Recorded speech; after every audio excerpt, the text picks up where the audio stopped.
Je crois que c'est un des plus beaux chants d'espérance que je connaisse et qui rejoint un chant dont je vous parlerai tout à l'heure, qui accompagne le peuple juif depuis de nombreuses années. Donc l'espérance. Je n'ai plus rien à vous dire. Parce qu'on ne s'est pas consulté avec Virginie, mais elle a dit elle a résumé tout ce que je voulais vous dire.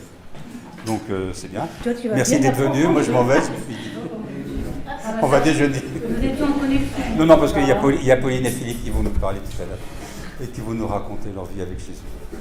Donc l'espérance, je vais dire pour moi, je l'ai vécu ce matin ou depuis hier. Une petite voix qui me disait, en regardant, vous savez l'écran là qu'on a chez nous allumé en permanence, presque, vous dit, c'est l'heure de la météo, oh là là là là, sortez pas parce qu'il va y avoir de la neige, il va neiger ceci, il va neiger par là, il va y avoir du verglas, il va y avoir, oh puis alors, la Normandie, oh là là là là là, l'heure, oh là là, il y a des inondations encore en plus. Bon, d'accord, j'ai été jusqu'à me dire, on annule, on reporte un autre jour, parce qu'ils vont à Mantes ou Beauvais, ils ne vont jamais pouvoir venir jusque-là. Bon, on est confronté à ça en permanence. Mais à côté de ça, j'avais une petite voix qui me disait, quand les montagnes s'éloigneraient, Dieu fera tout ce qu'il promet. Il nous avait promis de nous rassembler aujourd'hui, il nous avait demandé de réfléchir et de prendre en compte la réalité de l'espérance. Donc non, soyons fermes. Je ne vais pas aller trop vite parce que sinon je vais arriver déjà à la fin. C'est-à-dire que ça m'a demandé un effort, ça m'a demandé une violence. Vous voyez, déjà un petit peu ce que je veux dire.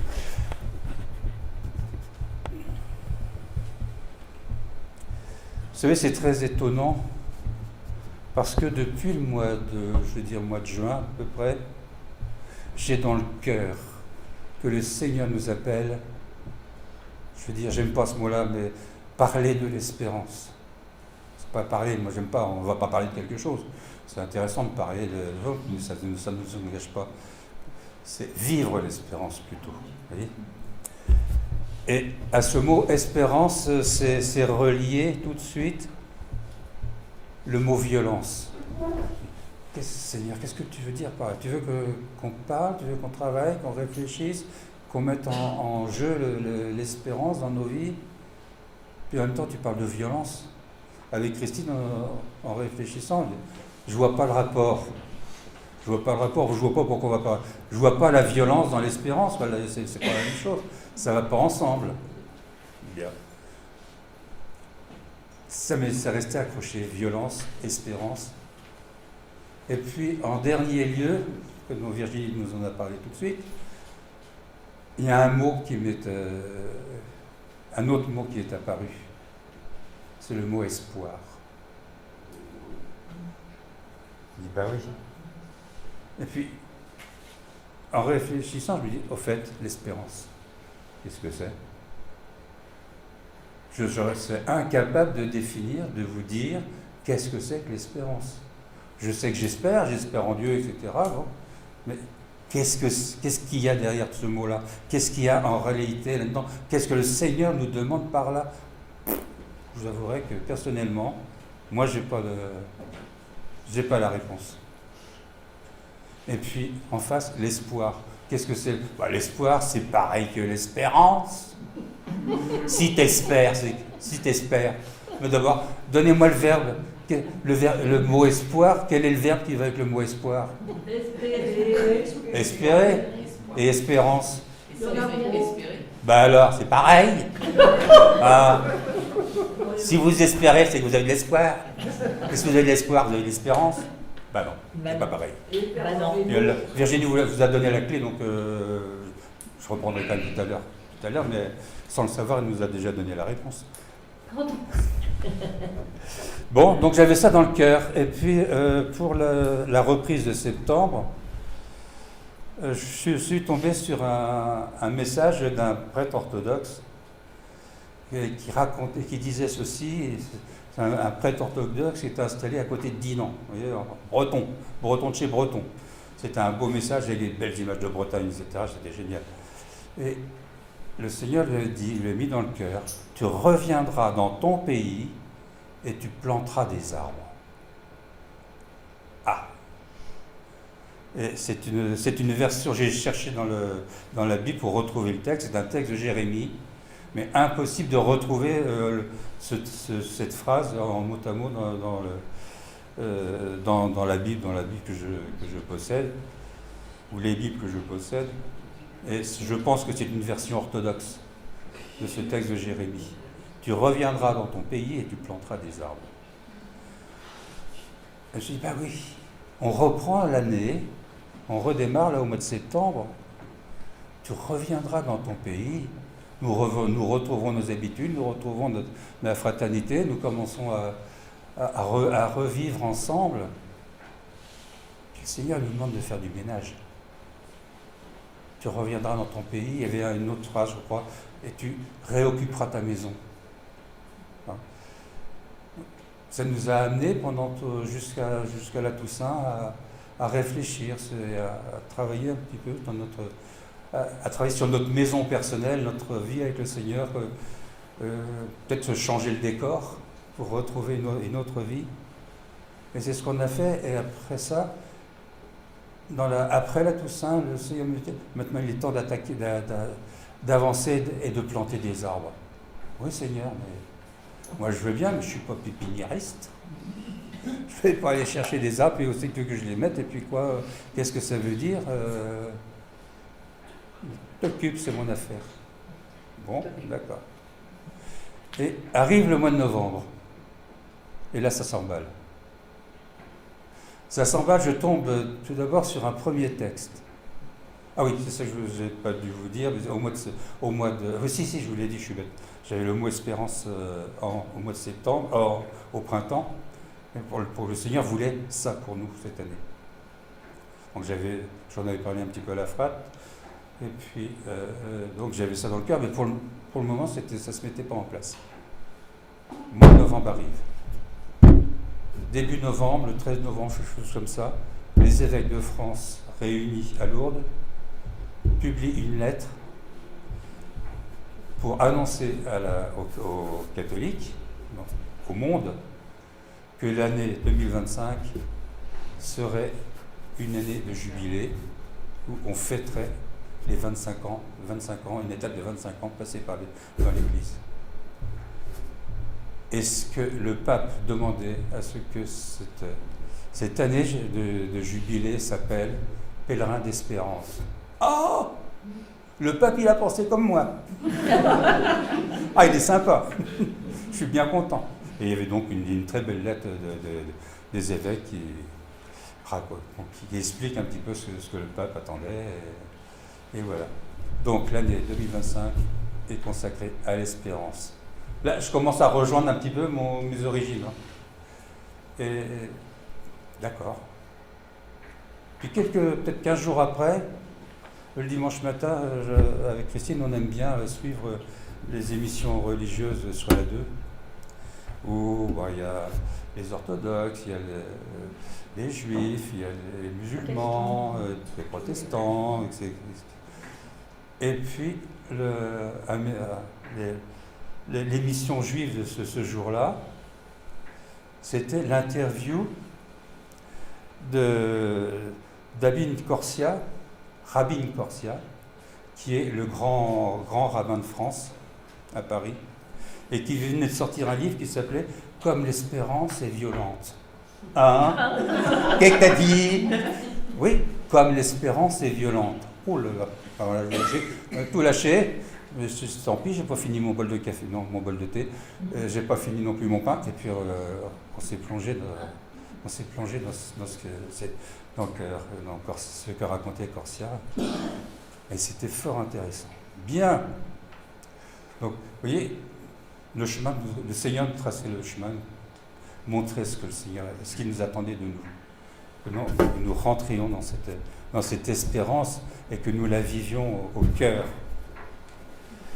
Et puis, pour terminer, alors la cerise sur le gâteau, c'est que nous avons Marie, ici présente, qui est venue nous rejoindre, qui était venue avec moi, qui était repartie, et puis depuis quelque temps, elle est revenue d'une façon assez permanente. Et puis, elle arrive, et me dit, Dominique, voilà, elle est peintre. Elle arrive à... Artiste, pardon. Oui, non, pas à Dijon. Hein. Non. Ça, je ne sais même pas faire, mais ça fait rien. Non, peintre. Et elle me dit, voilà, je t'amène un carton. Voilà, je voudrais donner ça à la frate, à tous ceux qui désirent. Tous les tableaux qui sont là-bas sur la table, c'est elle qui les a peints et elle nous les donne. Donc, vous êtes libre, vous les prenez, vous en prenez un, vous en prenez deux, vous prenez ce qui vous fait plaisir. Alors, je veux pas qu'elle entende, hein. Donc elle se bouche les oreilles, mais j'avais une petite boîte quand même à côté, hein, parce que la peinture ça coûte cher, les pinceaux ça coûte cher, le tableau ça coûte cher, etc. Donc si je veux une petite boîte, si on peut l'aider dans son ministère, parce que c'est un ministère. Je peux raconter ta petite histoire, tu veux bien? Elle me racontait qu'elle est allée à Paris voir Notre-Dame, restaurée, magnifique. Elle est arrivée, donc elle ne se déplace jamais sans son chevalet, sans ses peintures, etc. Elle arrive devant Notre-Dame, il y avait une queue, peut-être 4 heures de queue, un truc comme ça, pour rentrer dans Notre-Dame. Puis elle était là, puis elle avance le long, et puis il y a un monsieur qui la voit, un vigile, je pense, un truc comme ça. Madame, qu'est-ce que vous faites là avec ça? Qu'est-ce que vous avez? Qu'est-ce que c'est? Ah bah je suis peintre et puis je viens faire des peintures dans notre... Oh bah attendez, je vous emmène avec moi. Il va faire monter toute la file, il va passer devant tout le monde. Bonjour. Bonjour Madame Van Gogh, ça va bien? Voilà. Elle est rentrée, elle s'est installée dans Notre-Dame et elle a pu faire de la peinture. Au cours de le temps où elle était là, une messe. Donc, c'est chouette, je participe à la messe, elle participe à la messe. Et puis, à un moment de la communion, elle prend ses affaires, et puis elle s'approche pour communier. Il y a une dame, ah, bougez pas, attendez, moi je tiens un stand là, laissez-moi vos affaires, allez communier, puis vous les reprendrez après. Oh, ça c'est Marie. Autre chose aussi de très intéressant et très important, et c'est vraiment, je vous la confie à vos prières, c'est que lorsqu'elle fait de la peinture, elle peint dans la nature. Elle va quelque part et elle s'installe. Et très souvent, il y a des gens qui viennent, qui regardent, et la discussion s'entame. Et elle a l'art et l'inspiration d'amener les gens à se confier, à parler. Et elle leur parle de Jésus.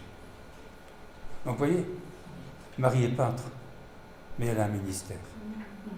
Et son ministère, à travers sa peinture, c'est d'annoncer Jésus, d'accueillir et d'apporter de l'espérance.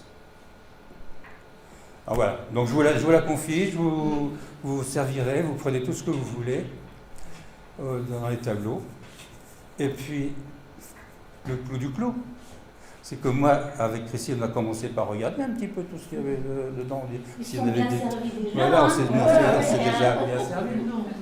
Et puis, vous avez ici un petit tableau que j'ai pris du travail en carton. Un beau petit bateau dans la mer, etc. C'est des choses qu'on aime bien. Et derrière, mes enfants, mais qu'est-ce du bonheur! Il est écrit dans l'espérance et la ténacité. Vous, je vous le répète, dans l'espérance et la ténacité. C'est tout le thème. Amen. Waouh! Merci Seigneur. Donc, si on n'est pas ici pour un but bien précis, si on n'est pas bien ici pour essayer de comprendre l'espérance que le Seigneur veut nous donner, on a vraiment les signes qu'on est à notre place. Alors, un petit point aussi qui me paraît important de rappeler, c'est que cette année, la fête d'Anouchka, de Hanouka, comme disent les Juifs, la fête de Hanouka est tombée à la même période que Noël. C'est quoi Hanouka? J'y arrive. Tu sais pas ça, toi? Hanouka, c'est la dernière fête de l'année pour les Juifs. Et c'est la fête de la lumière, comme Noël. Comme Noël. C'est la fête de la lumière et c'est la fête qui symbolise la résistance d'Israël, la foi d'Israël et l'espérance du peuple juif. Nous fêtons la naissance de Jésus, mais dans cette naissance de Jésus, c'est toute l'espérance du monde à la lumière, et la lumière qui apparaît. Donc ça, c'est une première chose. Déjà, rapprochement, l'unité avec le peuple juif. Et l'autre chose, c'est que les évêques rappellent dans leurs lettres que cette année, 2025, Pâques tombe dans tous les calendriers chrétiens le même jour, la même date. Que ce soit orthodoxe, que ce soit les juifs d'Orient, les chrétiens d'Orient, que ce soit les catholiques, que ce soit les protestants, on fait tous Pâques à la même période, le même jour. C'est pas de avril, par hasard? Je crois que c'est de avril. Oui, ça doit être ça, je crois. Oui. Hein? Et la grande fête donc du jubilé, c'est le jour de la fête de Pâques. Donc, le Seigneur rassemble son peuple. Notre espérance, elle est là aussi. Le peuple de Dieu se rassemble et se réunit pour annoncer Jésus. Alors, une chose qu'il faut comprendre, si on veut comprendre l'espérance, c'est que l'espérance est inscrite dans le cœur de l'homme de toute éternité. C'est-à-dire que Adam, alors là, vous allez me dire, c'est pas dans la Bible, je vous vois, j'ai les mains qui vont se lever. C'est où dans la Bible ça? Vous l'avez vu? Vous l'avez pas vu? Ben moi je l'ai pas vu, et vous non plus, parce que c'est pas dans la Bible, mais c'est dans la Torah. Je vais vous raconter. Lorsque Dieu a créé Adam, il a créé Adam au mois de septembre. Allez savoir pourquoi, moi j'en sais rien, mais c'est ce qui est écrit dans la Torah. Et Adam, comme il est né en septembre, a vu les jours qui raccourcissaient, la nuit qui augmentait, et il y a une angoisse qui a étreint Adam, toujours dans la Torah. Qu'est-ce qui va se passer? Qu'est-ce qui va se passer? La nuit est en train de gagner sur le jour. Une folie de peur a envahi Adam. Et puis, il a eu une idée, Adam. Il a fait du feu. Je ne sais pas comment, mais il a fait du feu. Et il s'est éclairé avec la bougie. Et à ce moment-là, la nuit qui semblait gagner sur le jour, la mort qui gagnait sur la vie, la nuit sur la lumière, ça a changé. Parce qu'il avait levé sa bougie, il s'était éclairé. Et le jour a commencé à grandir, à remonter, etc. Pour nous, c'est classique, maintenant, la nuit, le jour, etc., les saisons, on connaît ça par cœur. Mais pour Adam, premier homme, il n'y avait personne, il n'y avait pas de météo, il n'y avait personne pour lui expliquer les choses. Et il a eu une peur. Et depuis ce jour, Dieu a mis l'espérance dans le cœur de l'homme. L'espérance que de la mort, on peut aller à la vie. Et vous remarquez que le jour commence, dans la Bible il est écrit, il y eut un soir, il y eut un matin. C'est exactement ça. À la nuit succède le jour, succède la vie, succède la lumière. Et donc, à l'origine, il n'y a pas d'humanité sans espérance. Mais l'espérance, c'est pas tout, c'est pas une chose. L'espérance a pu avoir lieu parce que Adam, il a allumé la lumière. Il a fait quelque chose. Et Corsa nous dit que dans l'espérance, nous avons notre part. L'espérance n'existe pas si nous ne faisons pas quelque chose. Et tout est empreint de ça.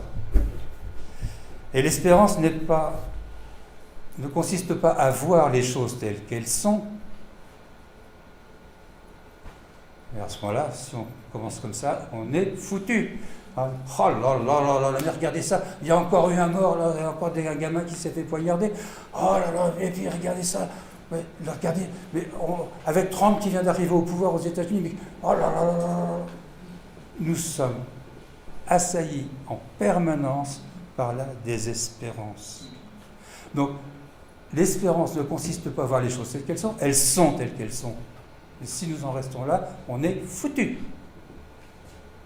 Mais l'espérance consiste à dire, oui, c'est comme ça, mais moi, je peux faire quelque chose. Moi, je peux changer le monde. Et là, l'espérance, à ce moment-là, elle est là. Le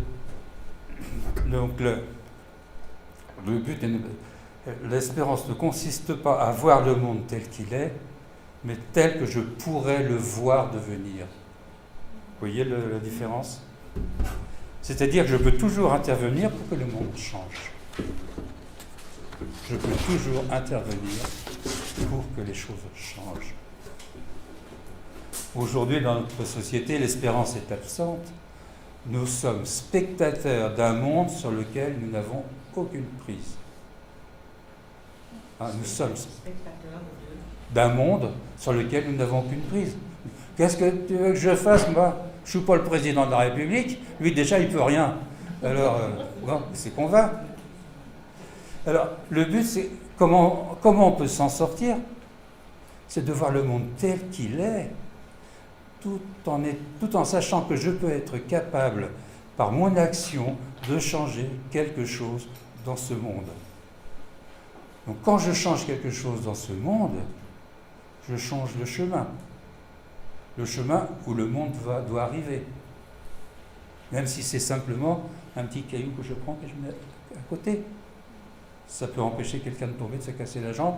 Et cette personne-là, et puis d'être handicapée, elle était prévue pour être une grande artiste ou un grand sportif et faire les championnats du monde. Et puis c'est foutu, parce que j'ai pu déplacer le caillou, il a pu passer. Et il a pu continuer. Et l'élément moteur, si vous voulez, de l'espérance, c'est l'amour. L'amour, la charité. Quand je donne quelque chose à un mendiant, par exemple, je lui change la vie. C'est changer le monde, à mon niveau, à ma place. Et mon espérance, je lui transmets mon espérance. Ah oui, toi, je t'ai donné ça, je t'ai fait du bien. Et vous savez pas où ça va amener. Mais lui prend sa route pendant ce temps-là. Donc l'espérance, c'est ça. L'espérance, c'est dire, pourquoi aller voter ? Parce que de toute façon, si je vais voter, on nous a dit là, ce matin, à midi aux informations que de toute façon, tel parti il aura 25% des voix, puis l'autre 12%, donc de toute façon l'autre il a gagné d'avance. On fonctionne comme ça en permanence. On nous bouffe la vie, si vous voulez, en nous disant, voilà, on nous prédit, on nous dit, voilà ce qui va se passer. On nous conditionne en permanence. Et nous, notre place, vivre l'espérance, c'est de refuser ça. Nous avons la capacité de changer les choses, de changer le monde. Et c'est ça l'espérance. Notre place dans le monde, en tant que chrétien, doit être une place active. Ceux qui espèrent sont ceux qui veulent être acteurs dans l'histoire du monde. Ah, ceux qui espèrent sont ceux qui veulent être acteurs dans l'histoire du monde. Ceux qui désespèrent sont ceux qui sont spectateurs. Ah oui. Ou consommateurs. Ah, pour moi, donnez-moi. Ah oui, je voudrais avoir ceci, je voudrais avoir cela. Ah bah oui, Oh, on va nous augmenter les impôts, mais on va me retirer quelque chose. Ça, c'est ceux qui désespèrent. C'est quelque chose qu'on rencontre très souvent et qui, quelque part, me désespère. C'est oh, frère, s'il te plaît, tu sais, ça va pas. Tout ce que je vis, c'est insupportable, je ne vais pas. Tu peux prier pour moi, s'il te plaît, parce que ça ne va pas. Mais qu'est-ce que tu fais, toi, pour en sortir? Où elle est ta foi? Est-ce que tu demandes au Seigneur? Est-ce que tu te fais conduire? Est-ce que tu l'appelles? Ah ben non, c'est à toi de le faire. mais vous riez, mais réfléchissez, regardez autour de vous. J'ai un exemple qui me revient, je ne vous citerai pas, mais quelqu'un que j'ai invité pour venir aujourd'hui, ah mais tu sais, je ne peux pas venir parce que j'ai tellement mal, j'ai tout le temps mal, et puis je ne peux plus bouger, puis j'ai mal. Ça fait 20 ans qu'elle a mal, ça fait 20 ans qu'elle a été guérie. Mais elle a toujours mal. Et elle a été guérie. Et le Seigneur, quand il guérit. Et si tu ne prends pas ta guérison, si tu ne dis pas, il y en a marre, je me lève, je marche. Prendre autorité. Il faut prendre autorité. Et l'autorité, c'est rentrer dans notre espérance. L'espérance que Dieu agit dans ma vie, il faut que ça se concrétise par moi-même. L'espérance, tu nous en as parlé tout à l'heure, ça nécessite la confiance. Ça, c'est l'histoire d'Abraham. Abraham, Dieu est venu le voir et puis il dit, bon, écoute Abraham, hein, moi j'ai besoin de toi, je t'emmène.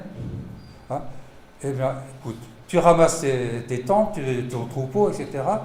Et puis en route, tu t'en vas, tu vas. Va vers le pays que je t'indiquerai. Il ne lui a pas dit, écoute, hein, je te donne les coordonnées GPS, à tel endroit tu vas trouver de l'essence, à tel endroit du foin pour ton bétail, etc. Je te dis, va vers le pays que je t'indiquerai. Et Abraham est parti.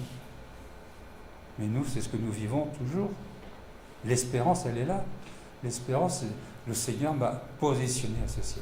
Le Seigneur m'a dit, je veux cette réunion aujourd'hui. Moi, j'ai dit oui. Et j'ai avancé dans ce sens-là, malgré tout ce que je vous ai dit tout à l'heure.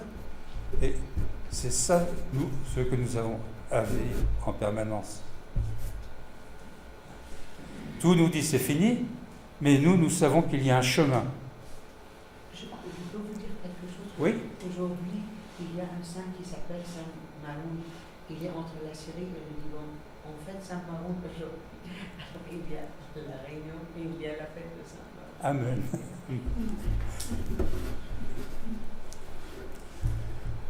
L'Exode, quand les Juifs sont partis en Exode, ils ont pris la route, et ils sont partis dans le désert, et ils savaient très bien qu'au bout de la route, il y avait la mer morte, il fallait la traverser. Comment ils allaient traverser? Ils n'avaient pas de bateau, ils n'avaient rien pour traverser. Et puis derrière eux, il y avait les chars de Pharaon qui rappliquaient, qui voulaient les rattraper. Ils sont partis quand même. Et puis il s'est passé ce qui s'est passé.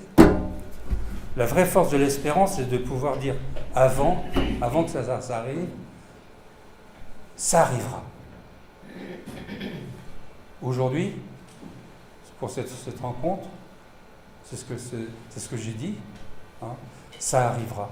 Non, je refuse, parce que le Seigneur nous a positionnés pour être ici. Ça arrivera. Alors, souvent, on vit quelque chose. Ah oui, oh le Seigneur, qu'est-ce qu'il a été bon, il a fait ça pour moi, etc. On reconnaît. C'est déjà une très bonne chose. Mais ce n'est pas l'espérance, c'est une constatation. L'espérance, c'est dire avant que les choses ne se passent. Voilà, ça, le Seigneur m'a dit que, et j'avance. Et c'est ça. La puissance de l'espérance va se manifester dans ma disponibilité. Et vous savez, c'est ce texte où il est dit que Qui appellerai-je? Qui enverrai-je? Moi, je me lèverai et je marcherai. Moi, Seigneur, je suis là. Et c'est ce que le Seigneur attend de notre part. Oser dire dans la vie, me voici, je suis prêt.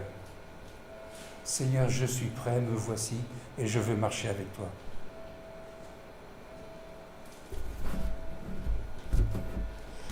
Et c'est là où va apparaître la notion de violence. Parce que la position que moi j'ai à prendre par rapport à l'espérance, c'est une position de combat.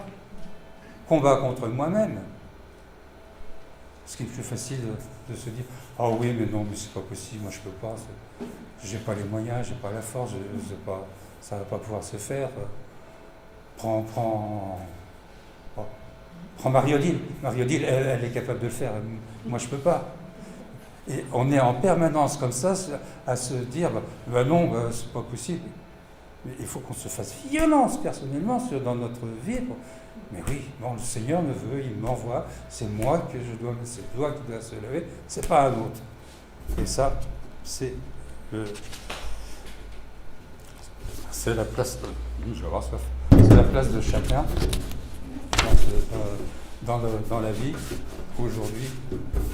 Lève-toi comme un lion pour servir ton Créateur. C'est dans les Nombres, au chapitre 23, verset 24. Lève-toi comme un lion pour servir ton Créateur. Il n'a pas dit de se lever comme une couleuvre, ou comme un ver de terre, ou une petite abeille. Nombre 23, verset 24. Lève-toi comme un lion pour servir ton Créateur.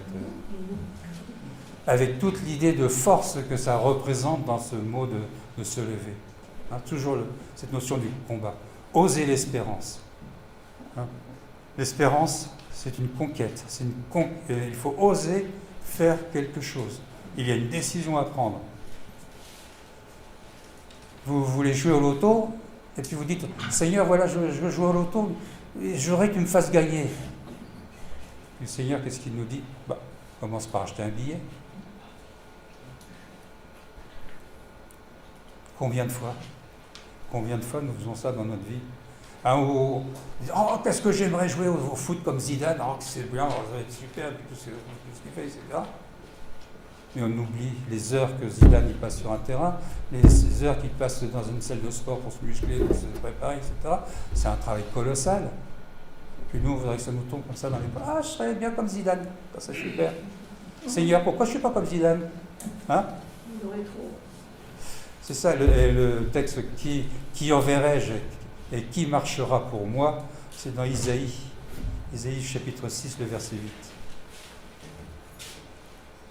8. Et puis, il ne faut pas s'inquiéter avec le Seigneur. Si le Seigneur nous appelle à quelque chose, osez dire oui. Osez dire oui, je marcherai, oui, je dirai.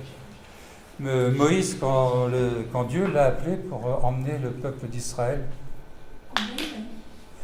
Isaïe 6, verset 8.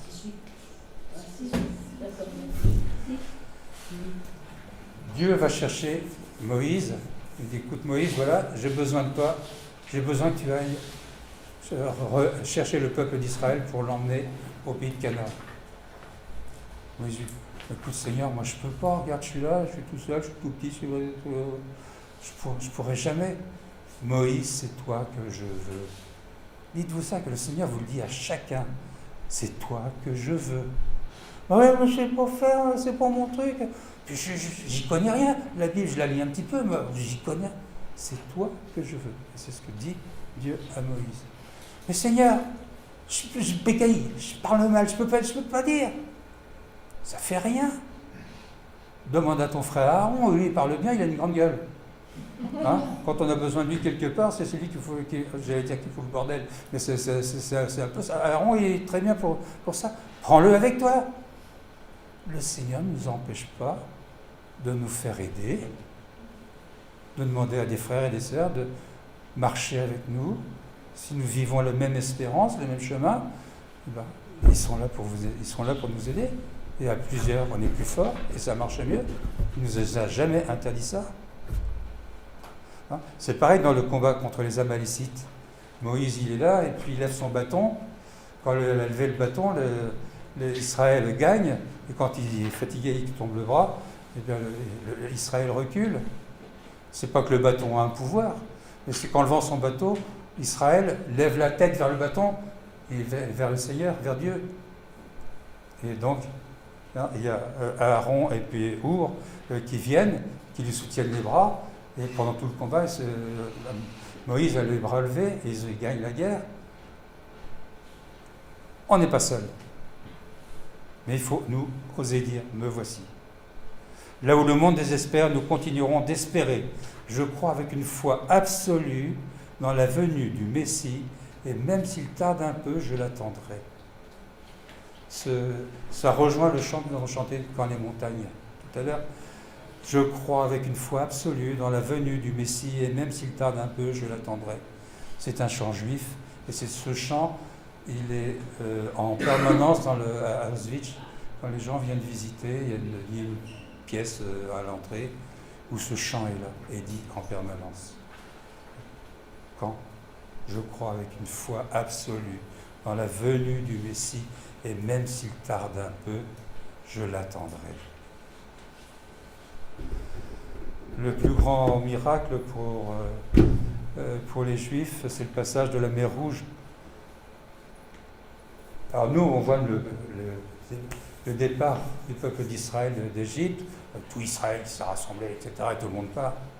Que nenni, on se la met jusqu'aux oreilles. Il faut savoir que dans la Torah, il est dit que 1/5 du peuple juif est parti avec Moïse. 1/5. 4/5 sont restés. Parce qu'ils étaient bien dans leur petit coin, là, bien, enfin, ils recevaient quelques coups de fouet de temps en temps. Mais enfin bon, ils travaillaient, ils avaient une maison, ils avaient des animaux. Et pourquoi ils se perdent dans le désert et tout ça, derrière Moïse, pour se faire attaquer, et puis la mer Rouge, et puis tout ça?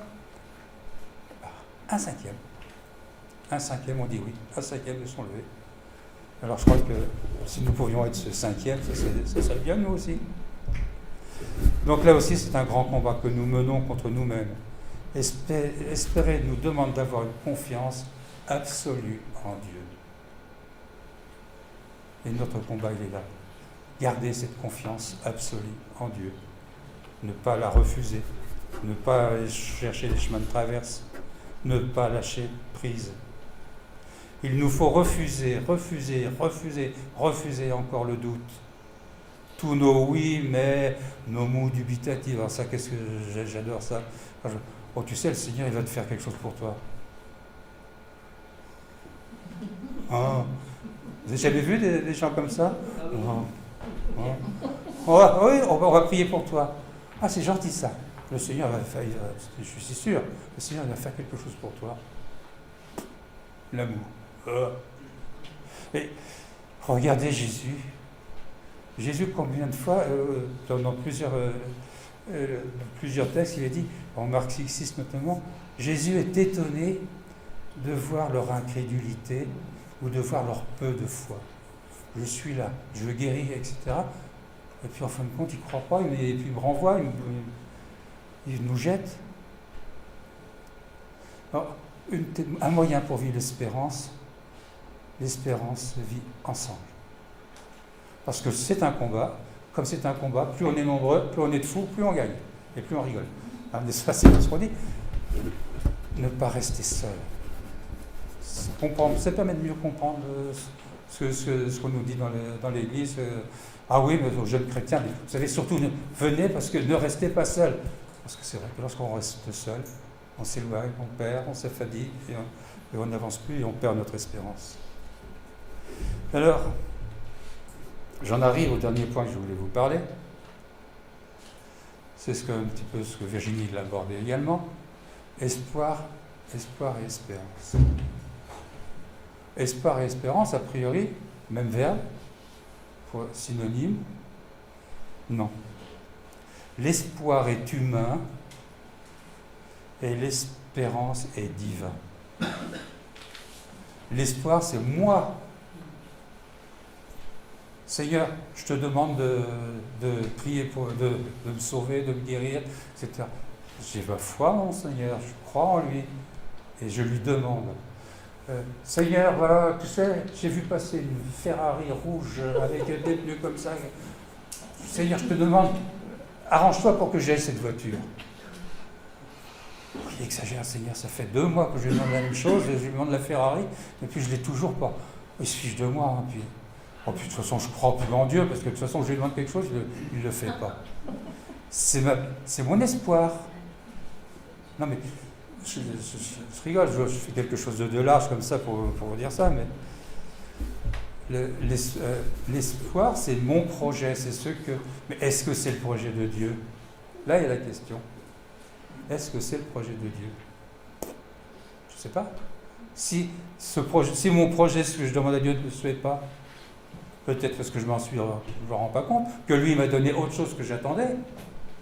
Virginie, rappelez-vous l'histoire de Virginie avec ses orteils. Hein? Elle demandait une guérison pour son ventre et puis elle était soignée de corps aux pieds. Le Seigneur est passé, il lui a donné. C'était pas ce qu'elle attendait. Bon, mais elle a eu le passage de son Seigneur. On en est tous là. L'espoir est le fait d'attendre et de désirer quelque chose de meilleur pour soi ou pour les autres. Je vous le redonne. L'espoir est le fait d'attendre et de désirer quelque chose de meilleur pour soi ou pour les autres. Ça, c'est la définition quand vous ouvrez la rousse, vous trouvez ça. L'espérance est une confiance pure et désintéressée en l'avenir. Vous voyez ? On n'est pas du tout sur la même échelle, le même échelon. Mais ça marche ensemble. L'espoir humain et l'espoir est humain et l'espérance est divin. L'espérance est un état de vie. Je ne demande rien, mais j'agis. Je suis dans l'espérance. Par contre, quand je suis dans l'espoir, je pose une question, je demande à Dieu. C'est à notre niveau. L'espoir va se situer à l'intérieur de mon espérance. Vous pouvez demander, j'allais dire espérer, mais vous pouvez avoir l'espoir en Dieu qui vous accorde, qui vous donne ceci, parce que vous vivez déjà dans l'espérance. Et c'est pas l'inverse. Hein. L'espoir, c'est ponctuel. Vous savez, il y a un chant que je chantais quand j'étais gamin. Je mets mon espoir dans le Seigneur, je suis sûr de sa parole. Hein. Quand je chante ça, je sens vraiment, j'espère en mon Seigneur qui va me donner ce dont j'ai besoin pour moi, pour un tel, etc. Mais je ne suis pas dans cet état d'espérance qui change le monde, qui me change, mais qui change le monde. Pour conclure, je voudrais simplement vous dire que l'espérance, la différence entre l'espérance du peuple juif et l'espérance chrétienne. C'est intéressant de comprendre ça. On a la même chose, le même but. L'espérance, c'est une attente. J'attends. La seule différence, c'est que le peuple d'Israël attend la venue du Messie. Hein, comme je vous le disais tout à l'heure, ce chant, j'attends que le Messie vienne. Et je sais qu'il viendra. Il n'est toujours pas là. Alors que nous, chrétiens, qu'on soit évangélique, catholique ou peu importe, nous, chrétiens, nous avons cette certitude que le Seigneur, il est venu, que nous l'avons rencontré, qu'il est né, qu'il a vécu, qu'il est mort, qu'il est ressuscité et qu'il reviendra dans la gloire. Amen. Les Juifs ils font la course de 100 mètres pour arriver à être prêts le jour où le Messie viendra. Ils s'épuisent. Hein? C'est pas une critique quand je dis ça, c'est simplement, si vous voulez, c'est l'état d'esprit du peuple juif. Le peuple juif est en attente d'un Dieu qui doit venir.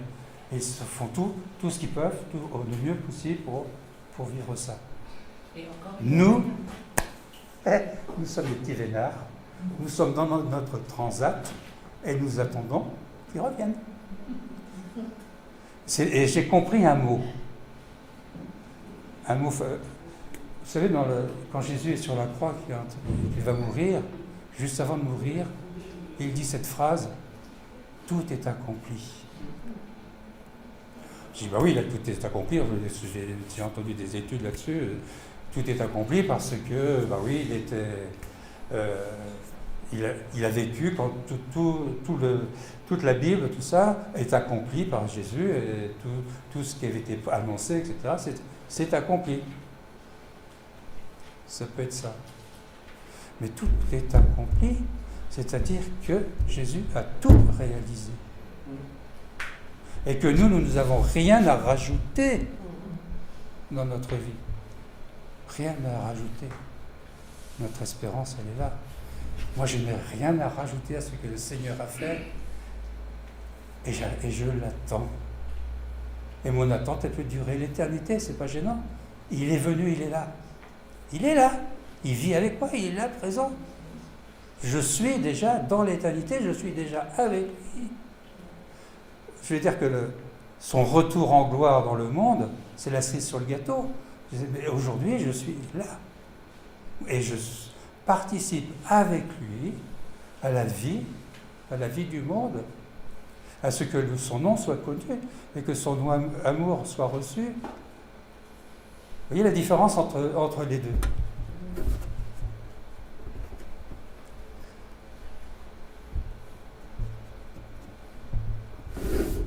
Le peuple juif court vers un but, le peuple chrétien attend tout simplement. Nous avons l'éternité devant nous. L'agenda de l'Église chrétienne, c'est l'éternité. Celui du peuple juif est dans l'urgence. Tu dis je suis déjà dans l'éternité, ça veut dire que je suis déjà dans le royaume de Dieu. Bien sûr. Bien sûr. Mais il faut que je l'accepte. Oui. Il faut que je le prenne. C'est mon combat. Mon combat, c'est simplement, moi, pour rester dans la position où je suis. Je conduis ma voiture, si je ne mets pas le pied sur l'accélérateur, je ne vais pas aller très loin. Donc, en permanence, on est obligé d'avancer. Alors, je voudrais que, pour terminer, simplement, quelque chose qui me tient à cœur, parce que c'est quelque chose que l'on vit en permanence en ce moment, concernant les chrétiens, ou je veux dire les catholiques, face au peuple juif, au peuple d'Israël.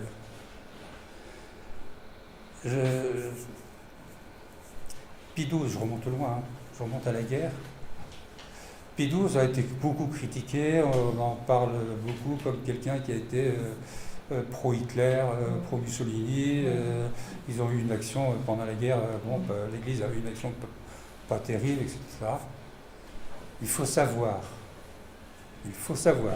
j'avais fait avec force et violence.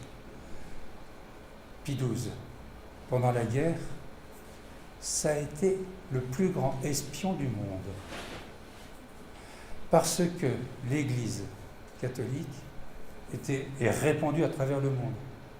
Et tous les prêtres, les évêques, toutes les sommités, etc., de l'Église ont retransmis à Rome tout ce qui se passait dans le monde. Et le plus grand service de renseignement du monde a été, je pense qu'il doit y être toujours aujourd'hui, a été Rome. Et Rome a redonné aux Alliés toutes les notions dont les Alliés avaient besoin dans le combat contre le nazisme. Et en 1943, lorsque Mussolini a été destitué, et tué, etc., les Allemands ont envahi l'Italie et sont arrivés à Rome. Et le Vatican, donc Pie XII, a recueilli plus de 5000 Juifs dans la cité du Vatican. Au Vatican, dans des églises, dans des monastères, etc. Rome a sauvé plus de 5000 personnes. Et les Allemands n'ont emmené en déportation qu'1 millier de personnes. grâce à Pie XII. Lorsque Pie XII est décédé, Jean XXIII est arrivé, a été nommé. Et le pape Jean XXIII a lancé très rapidement, parce qu'il était malade, il le savait, le Concile Vatican II. Il avait quelque chose qui tenait à cœur et qui était essentiel pour lui, c'est la réconciliation entre le peuple, je vais dire le peuple chrétien, hein, parce que ça nous touche tous, entre le peuple chrétien et le peuple juif.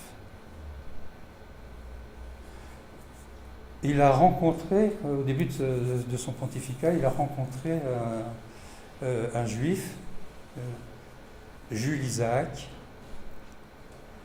qui était un grand savant et qui lui a raconté tout ce de la Shoah et tout ce qui s'était passé.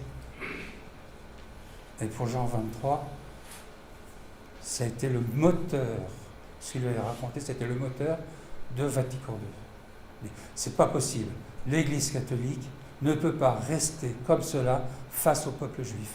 Nous avons notre participation à la Shoah. Nous avons été, de par l'enseignement que nous avons donné à l'Église catholique depuis des siècles, nous avons été à l'origine de pogroms, nous avons été à l'origine de la chute des Juifs, etc. Moi, je me souviens, quand j'étais gamin, pour moi, les Juifs, c'était les gens qui avaient tué Jésus. On nous disait, nos parents nous disaient ça. Exactement. C'était inscrit, en plus, c'était un dogme de l'Église catholique. Hein.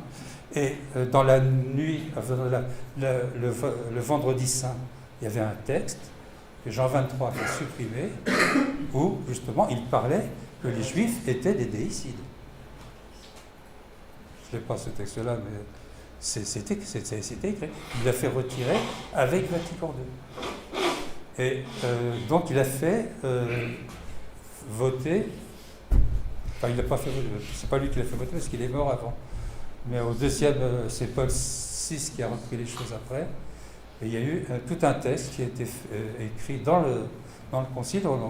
On n'en parle absolument, je n'ai jamais entendu parler que maintenant, où justement il y avait cette reconnaissance du peuple juif comme étant l'origine du monde chrétien. Et que nous faisons partie de la même histoire, de la même famille, qu'on était à la continuité les uns des autres. C'est un énorme changement. Comment ? C'est un énorme changement. Ah, ben ça change tout. Nous, maintenant, on vit ça, on le vit en permanence, donc on s'en rend plus compte, on n'a plus cette notion-là. Mais c'est révolutionnaire, ça remonte dans les années 60, 63. Hein.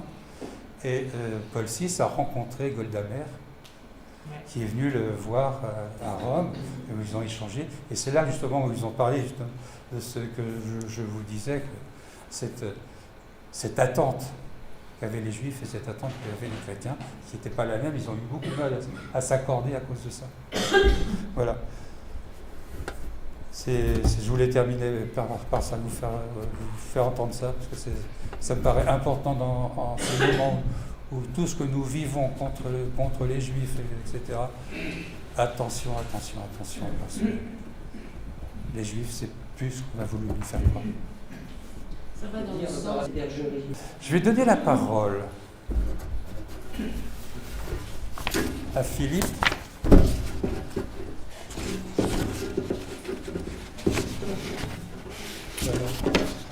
J'ai perdu le thé pour lui. Je vais donner la parole à Philippe et Pauline. Tu viens aussi ?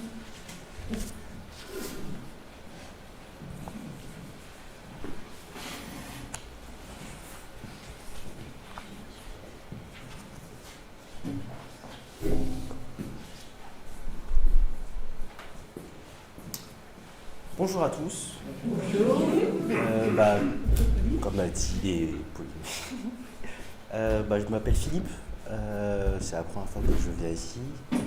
On m'a invité aussi avec Pauline pour témoigner aussi. Un peu plus fort. Un peu plus fort, pardon. Voilà, c'est du fond, oui. D'accord. Mais tu fais attention, mon micro. D'accord. On est plus au milieu. Donc je m'appelle Philippe. C'est la première fois que je viens ici. Et donc on m'a invité donc, pour témoigner aussi de ce que le Seigneur a fait dans ma vie. Donc pour me présenter, moi j'ai 29 ans. Je pense que ça se voit que j'ai des origines chinoises. Et en fait moi j'ai grandi dans une famille chinoise. Bon, c'est normal, mais pardon, une famille chrétienne. Mes grands-parents sont chrétiens, mes parents sont chrétiens. Et donc j'allais dans une église évangélique chinoise. Et comme vous le savez peut-être, c'est pas parce qu'on est dans une famille chrétienne qu'on est chrétien. Donc en fait, moi j'allais à l'église pour les amis. Donc j'avais mes amis, j'allais à l'église, mais je ne comprenais pas pourquoi le sens réel. Si mes amis étaient là, j'étais content. S'ils n'étaient pas là, je voulais pas trop y aller. Et parfois on allait par habitude, parce que on est allé depuis tout petit, et ensuite par habitude, mais on perd le sens. Et avec le Seigneur, ça a été beaucoup de montagnes russes. Il y a eu des moments très hauts, il y a eu des moments très bas. Il y a un moment, c'est tombé très très très très bas, où mon dicton c'était Philippe a touché le fond, mais creuse encore. Où vraiment j'ai essayé de vivre par moi-même, de prendre le volant de ma vie et de plus le laisser au Seigneur.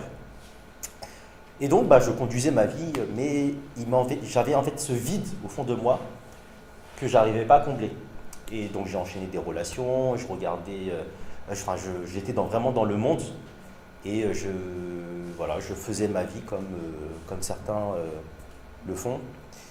Et donc moi j'ai perdu mon papa par la maladie et c'est vrai que ça a été très dur pour moi parce que il est parti très jeune, 50 ans, et il y avait quelque chose au fond de moi quand il est parti, il y avait un vide. Et j'arrivais pas à le combler, j'essayais de combler par les choses de ce monde. Et un jour, donc, je suis allé dans une autre église, une église aussi évangélique, et là le Seigneur m'a touché. Et en fait, le Seigneur m'a dit, quand ton papa est parti, il a laissé un vide, et la nature déteste le vide. Et donc en fait, qui a pris ce vide-là? C'était les démons. Ils ont pris ce vide-là, et en fait, ils disaient, mais aujourd'hui, je chasse tous ces démons et je deviens ton papa. Et je suis allé voir aucun psy, j'ai fait aucune thérapie. Et en fait, à l'époque, le fait juste de penser à mon papa, c'était impossible. Parce que en fait, j'avais beaucoup de regrets par rapport à lui. La dernière fois que je l'ai vu, il me suppliait de passer du temps avec lui. Et je disais, non mais papa, je dois sortir avec la famille, enfin avec des cousins, on doit sortir, mais promis, la prochaine fois on sort. Et en fait, il n'y a jamais eu de prochaine fois, parce qu'en fait, le soir même, il était à l'hôpital et plus jamais je l'ai revu. Et en fait, ce regret que j'ai eu, je l'ai jamais. Enfin, au début, je ne le lâchais pas. Je pouvais même regarder une photo de lui, c'était impossible. Ma maman, elle me disait, mais Philippe, il y a des affaires de papa, ça montre, est-ce que tu veux? Et en fait, il n'y avait que mon petit frère qui a dit, moi je le prends. Et moi, je dis non, je veux rien. Et ma mère, elle me disait, mais t'aimes pas ton papa? Pourquoi tu le prends pas? Je dis, c'est pas que je l'aime pas. C'est que pour moi, c'est trop dur encore. J'arrive pas encore à faire le deuil.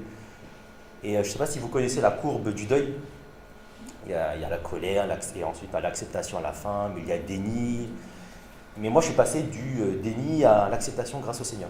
En fait, vraiment, le Seigneur m'a touché. Et du jour au lendemain, c'était instantané. Je suis allé voir aucun psy parce que je n'étais pas prêt à parler avec un psy. Et le Seigneur m'a dit, et vraiment, le Seigneur, il a enlevé tout ce regret-là, et maintenant quand je pense à mon papa, je suis dans la joie. Quand je pense à mon papa, je suis content, je peux aller au cimetière, je peux avoir une photo de lui. J'ai plus cette tristesse et ce regret que j'ai dans le cœur. Et donc j'ai fait ma vie et je suis devenu ingénieur. Donc moi je suis de formation ingénieur dans la chimie, j'ai travaillé pendant 3 ans dans le gaz. Et un jour j'étais très triste. J'étais très très très triste. Pourtant, j'avais ma situation financière, j'avais mes amis, j'avais ma famille, tout allait bien. Mais il y avait quelque chose qui manquait. Je travaillais donc dans l'énergie verte. Pour certains ont du sens, moi pas trop. Mais voilà, c'était pas une entreprise. Voilà.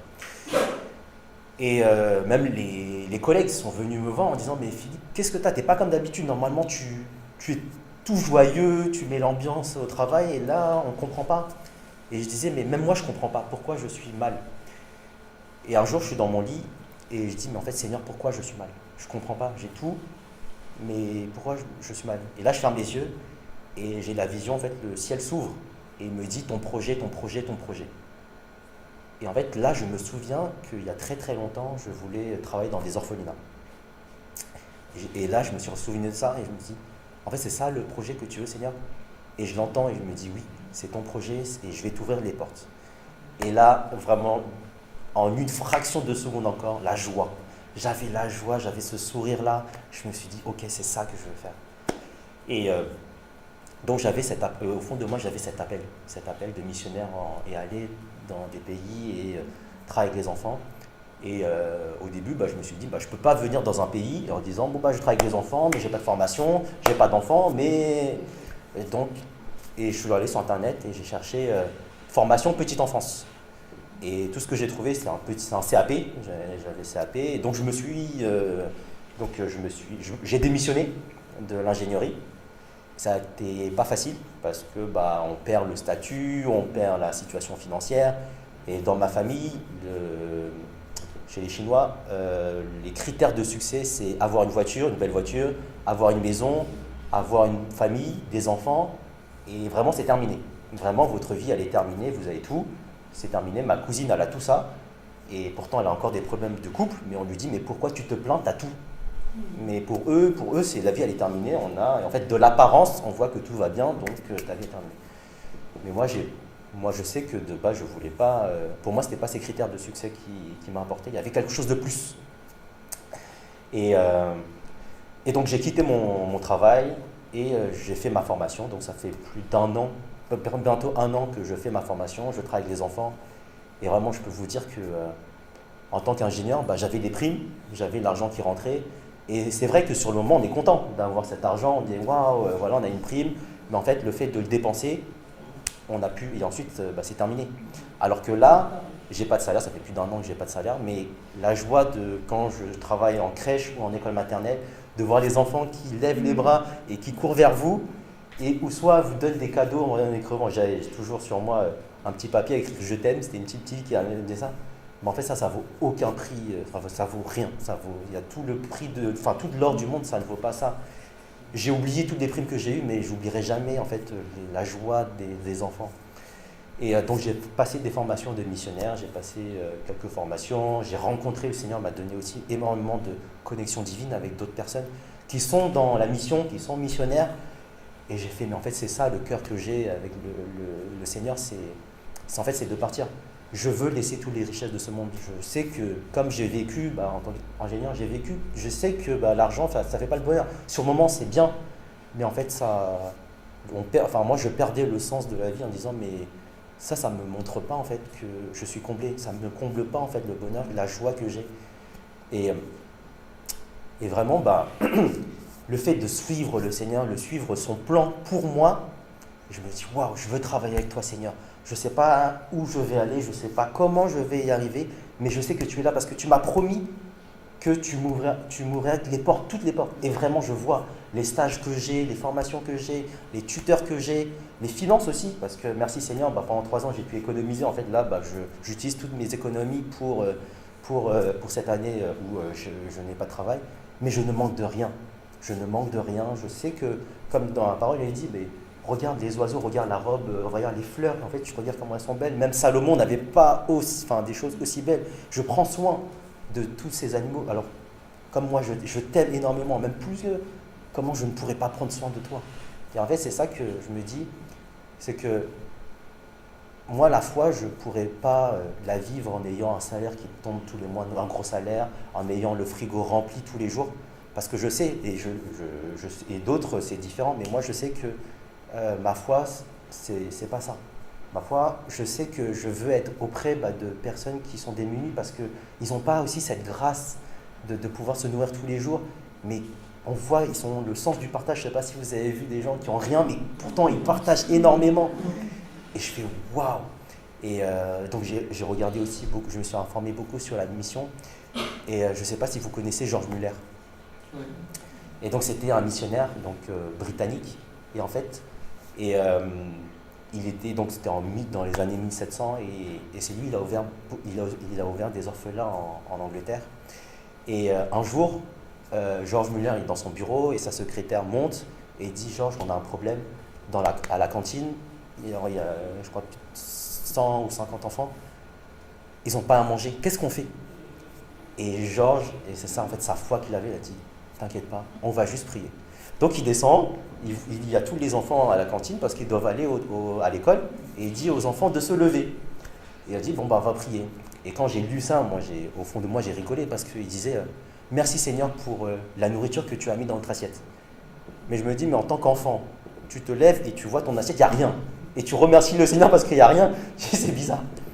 Et quand elle a fini sa prière, quelqu'un sonne et dit, moi je suis boulanger, depuis 4 heures, depuis très très tôt ce matin, je n'arrive pas à dormir et je ne sais pas pourquoi je dois faire du pain, je ne cesse de faire du pain, je ne peux pas m'arrêter. J'ai tout ce pain, est-ce que vous voulez le pain? Donc les enfants, ils avaient du pain. Ensuite, une autre personne sonne et dit, moi j'ai ma charrue remplie de tonneaux, de lait qui vient de se casser là, et pour le réparer, il faut que j'enlève le lait. Est-ce que vous voulez le lait? Et en fait, ces enfants, ils avaient du pain et du lait, donc ils sont allés à l'école avec le ventre plein. Et je fais, mais quelle foi! Et plus tard aussi, quand vers la fin de sa vie, où il commençait à faire des conférences, il était en Angleterre, il devait aller donc au Canada, Québec, et de prendre donc un bateau. Et il va dans le bateau et il dit au commandant, monsieur le commandant, je dois être au Canada à quelques jours, là, ce jour précis, parce que j'ai une conférence à faire. Le commandant il dit, mais c'est pas possible, parce que regardez autour de vous, on a ce nuage, ce brouillard, c'est impossible. Et genre il dit, mais moi ça fait 50 ans que j'ai audience auprès du roi, et j'ai toujours été entendu, et ça va se réaliser. Et quelle foi! Et je me dis, à la place du commandant, lui peut-être que ça fait 50 ans qu'il travaille. Il connaît le brouillard, tu ne vas pas apprendre mon métier, moi ça fait 50 ans que je sais que ce brouillard ne va pas partir demain. Et il dit, prions. Il dit, mettons-nous à genoux, et ils se mettent à genoux. Et Georges commence à prier, Georges Muller commence à prier. Et ce que le commandant il disait, j'ai jamais entendu une prière aussi simple comme un enfant. Et donc il prie, et le commandant il dit, à moi de prier. Et Georges pose sa main sur son épaule et dit, non, ne prie pas. Je dis, mais pourquoi? Il dit, parce que de un, tu n'y crois pas, et de deux, ça s'est déjà réalisé. Et quand il se lève, il n'y a plus de brouillard, et le jour même, il a été à la conférence. Et en fait, j'ai lu plein d'autres histoires aussi de cette foi, par exemple Heidi Baker, une femme aussi de missionnaire qui est toujours en vie, qui a vu la multiplication des pains de ses propres yeux. Elle a vu ce qu'elle avait, et en fait, elle donnait, mais en fait, ça ne s'arrête jamais. Et je me dis, mais en fait, quelle foi de ces personnes-là? Et malheureusement, on perd cette foi, parce qu'on est dans notre confort, voilà ce que les critères de la société donnent, et on oublie que, en fait, d'autres n'ont pas cette grâce, et on oublie qu'en fait, ça existe encore les miracles, parce qu'on dit, et on chante que le Seigneur est toujours le même, hier, aujourd'hui, éternellement, et il n'a jamais changé, donc les miracles d'hier peuvent encore se réaliser aujourd'hui, mais malheureusement, on n'y voit pas, on ne le voit pas, parce qu'il y a un manque de foi. On manque de foi, et on dit, mais en fait, non, j'y crois pas, c'est pas possible, c'est pas possible. Ça, c'était avant, c'était à l'époque. Mais maintenant, non, ça n'existe plus. Mais non, moi, j'ai vu des miracles, j'ai vu des gens en venir en béquille et en prie, et ensuite, ils commencent à courir autour de la salle, et on dit, waouh, mais quelle joie! Et c'est ça que j'ai à cœur aussi de vous partager, de cette foi aussi que j'ai. Et quand on lit aussi la parole, et cette espérance, quand on parle d'espérance, c'est formidable, parce que je me dis, j'aimerais, moi, mon espoir, c'est un jour quand on sera devant le Seigneur, et il séparera les brebis et des boucs, et il parlera aux brebis et dira, bon et fidèle serviteur, vous m'avez suivi, et venez rentrer, fêter les noces de l'agneau. Et c'est ça que je veux entendre, moi, devant le Seigneur, en disant, waouh, c'est bon. Comme Paul qui a dit, j'ai combattu le bon combat, j'ai terminé ma course, j'ai gardé ma foi. Et c'est ça aussi, dans mon lit de mort, avant de mourir, je dirais, ok, Seigneur, j'ai combattu le bon combat, j'ai terminé ma course, j'ai gardé ma foi. Et en fait, je veux te retrouver, et aussi, quand on sera tous ensemble avec le Seigneur, les témoignages qu'on donnera à chacun. Alors toi, qu'est-ce que le Seigneur a fait dans ta vie? Toi, qu'est-ce que le Seigneur a fait dans ta vie? Et on célébrera le Seigneur avec joie, et on glorifiera le Seigneur pour ce qu'il a fait.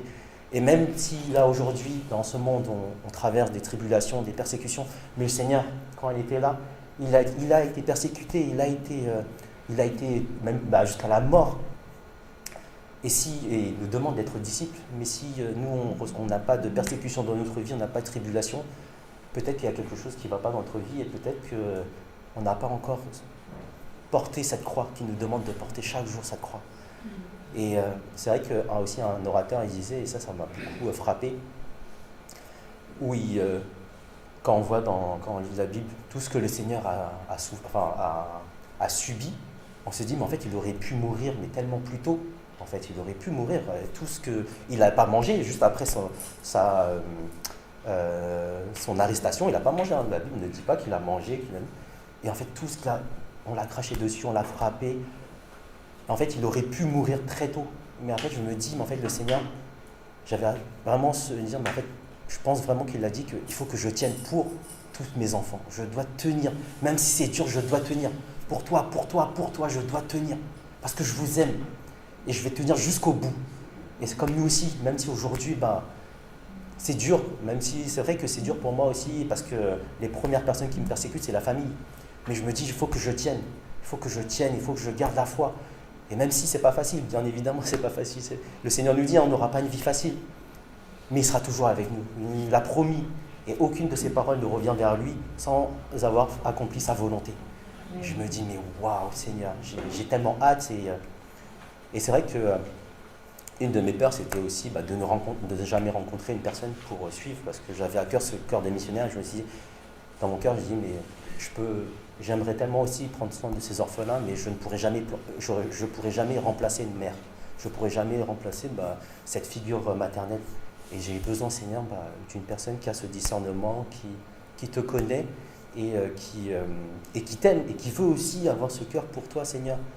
Et le Seigneur m'a écouté et je sais que c'est dans sa voix. Et j'ai rencontré Pauline et qui va vous raconter aussi son témoignage. Mais je me dis, waouh, en fait, le Seigneur, vraiment, il ouvre toutes les voies. Et je n'ai pas à craindre. Avant, je craignais, je me disais, le Seigneur, et je sais que Satan m'attaquait en disant, tu ne vas jamais te marier, tu seras toujours tout seul dans la vie. Et en fait, le jour où j'ai décidé, non, Satan, je ne t'écoute plus, que toute arme forgée contre moi est sans effet et ne prospérera pas. Tout ce que tu dis là, je sais que c'est des mensonges et je crois que le Seigneur a un projet pour moi, un avenir, une espérance. Et je me bats sur ça et le Seigneur a écouté et j'ai rencontré Pauline. Qui va vous.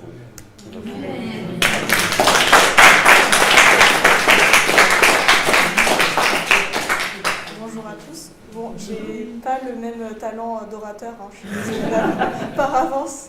Et je suis plus timide que lui aussi. Mais oui, donc moi j'ai rencontré le Seigneur l'année dernière. Pardon, j'ai une voix en plus qui porte pas. J'ai rencontré le Seigneur l'année dernière. Donc pour moi, jusqu'à septembre dernier, je voulais pas du tout entendre parler du Seigneur. Mais vraiment pas. Enfin, c'était un sujet de dispute avec ma grand-mère. Dès qu'elle en parlait, je disais « Mais arrête, tu m'énerves, tu me saoules, j'y crois pas. Mais arrête, tu me fais peur. » Vraiment, je voulais vraiment pas, mais pas du tout. Et elle pourra le témoigner, hein, je mens pas du tout.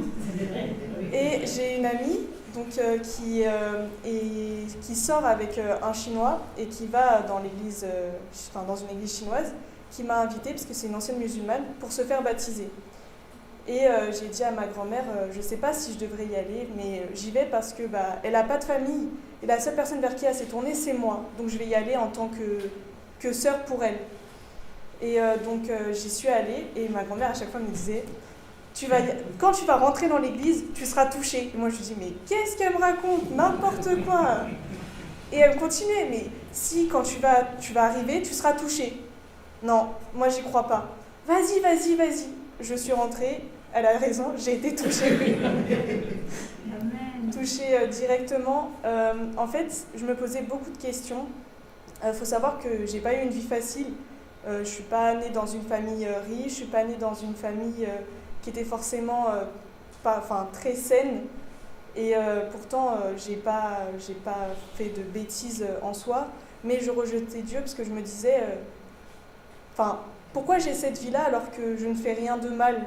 Pourquoi si tu existes, pourquoi tu permets cela à un enfant? Pourquoi tu veux pas être avec moi, m'aimer, alors que je fais rien de mal? Et c'est vrai que j'avais beaucoup de mal avec ça. Et quand il m'a touchée, j'ai fait une rétrospective de ma vie.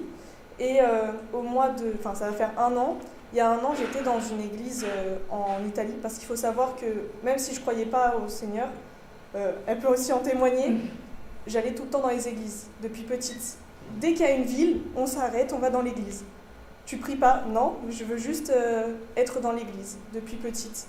Et donc quand j'ai fait un de mes premiers voyages avec mon ancien petit ami, je suis allée dans une église donc en Italie et je prenais des photos pour mamie parce qu'elle adore ça. Donc j'étais en mode waouh, regarde, c'est trop beau. Il y avait un énorme, en Italie, je pense que vous voyez, mais il y a des églises partout et elles sont très très belles. Et je me disais dans la tête, mais qu'est-ce que je suis reconnaissante de pouvoir vivre ce moment-là et de pouvoir pouvoir partager ça aussi avec ma grand-mère. Je suis sortie de l'église, j'ai mis le pied dans un trou et ça m'a coûté mon talon d'Achille. Voilà, mon tendon d'Achille, j'ai été blessée et je suis restée sans marcher.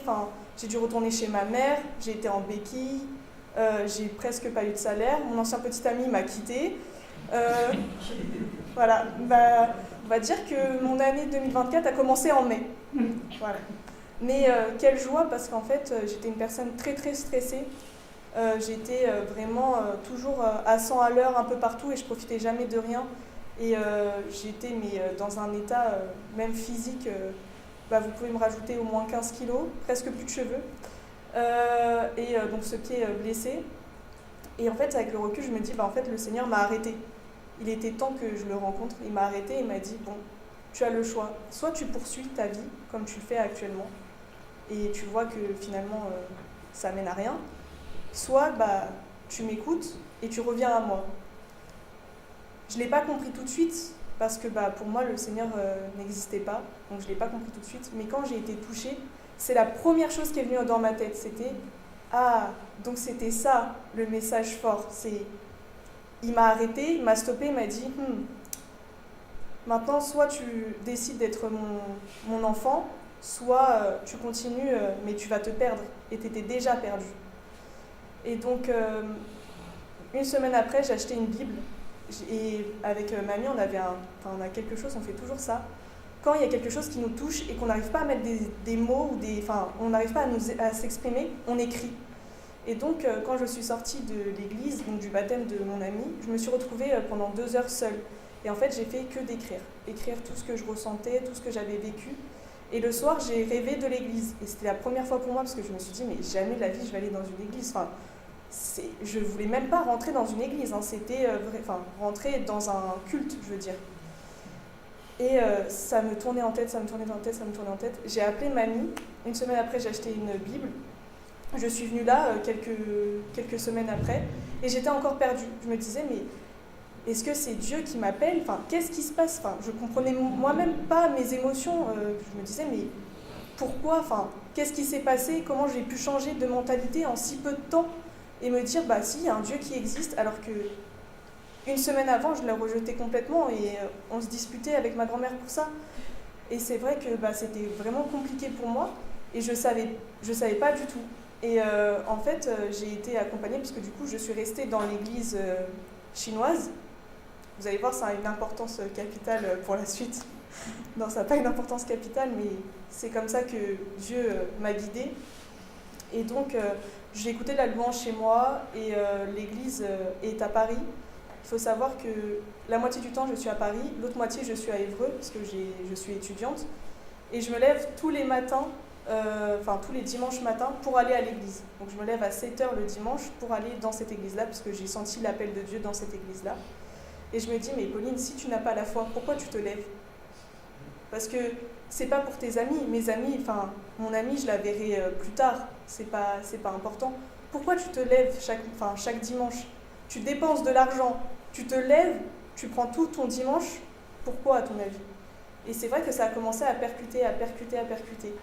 Et dans l'église où j'étais, parce que j'ai changé d'église, il y avait un week-end entre jeunes chrétiens pour...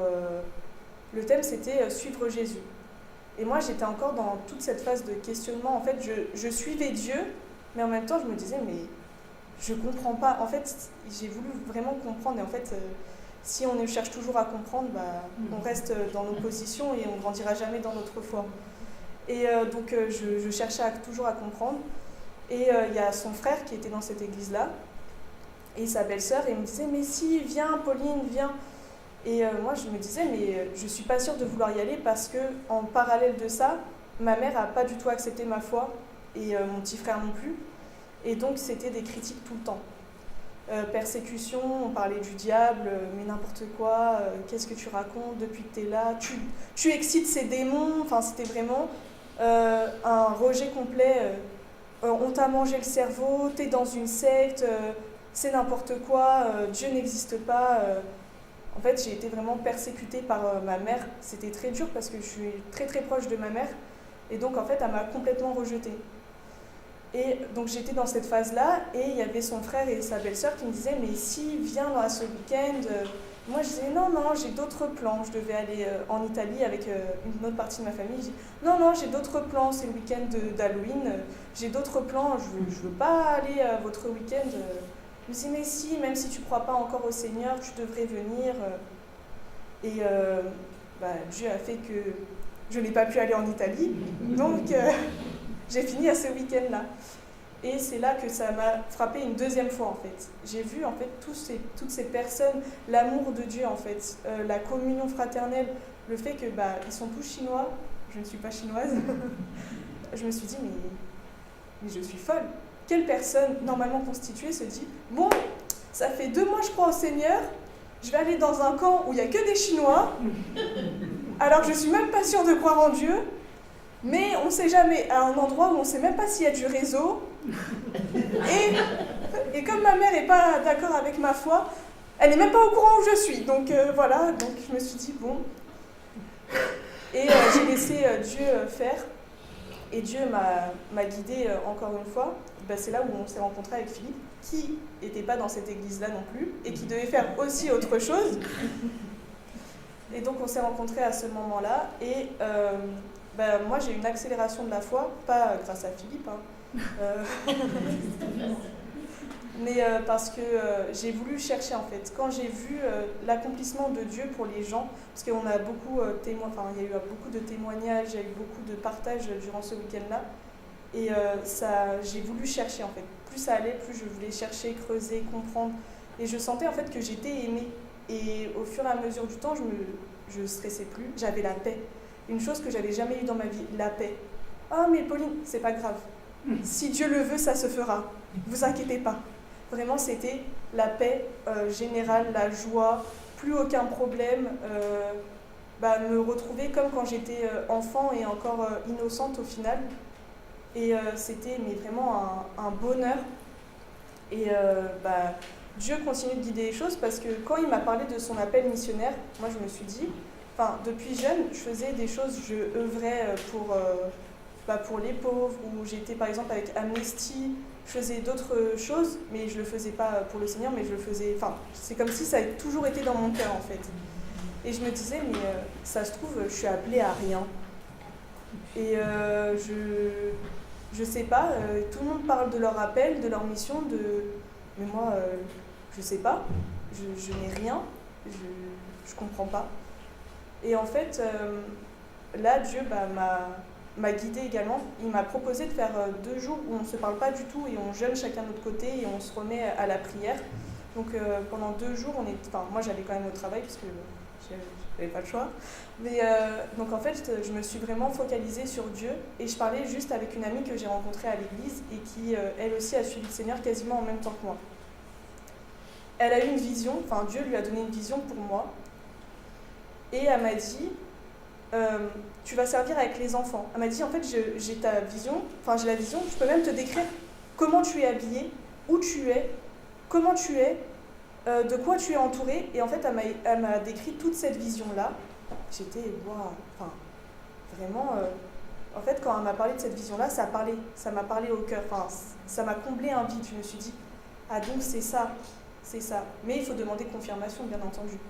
2 jours après, j'ai rêvé. Et moi, en fait, je joue toujours, entre guillemets, avec le Seigneur. C'est quand je vois surtout dans les rêves, en fait. Quand il me parle, c'est pas instantané comme certains, ça tombe pas. C'est je vais dormir et quand je me lève, il y a un mot qui me vient en tête ou j'ai fait un songe. Mais c'est vrai que parfois, je me dis, je suis peut-être folle. Donc, le Seigneur doit le savoir parce que je me suis endormie. Et en fait, j'ai une amie à l'église qui me disait, dans mon rêve, alors Pauline, ça en est où la mission avec les enfants?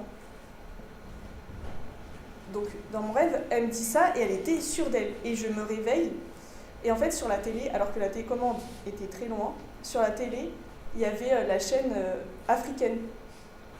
Je me suis dit, waouh, ça confirme en fait la vision qu'a eue Mélissa il y a quelques jours, alors que là, ça peut pas venir de mon imagination. Enfin, il me l'a doublement confirmé parce qu'il sait que des fois, je me dis, c'est peut-être moi qui veux des choses et qui veut me les mettre à cœur. Mais je me suis dit, je vais laisser ça pour l'instant sur le côté. Il a fait d'autres choses dans ma vie. Et j'ai participé à en fait, avec l'église, on avait Sel et Lumière.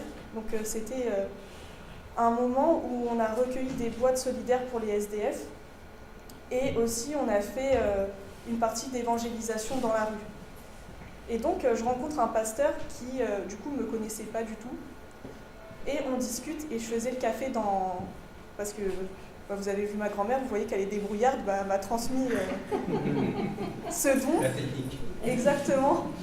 Et donc, j'étais en train de faire le café. Personne ne savait faire le café. Moi, je me dis, bon, les gars, on est en 2024, mais pas tout le monde a une machine à café quand même. Enfin, je sais pas. Et le pasteur était en train de faire la vaisselle derrière moi. Il se retourne et me fait Pauline, tu seras missionnaire. Quoi?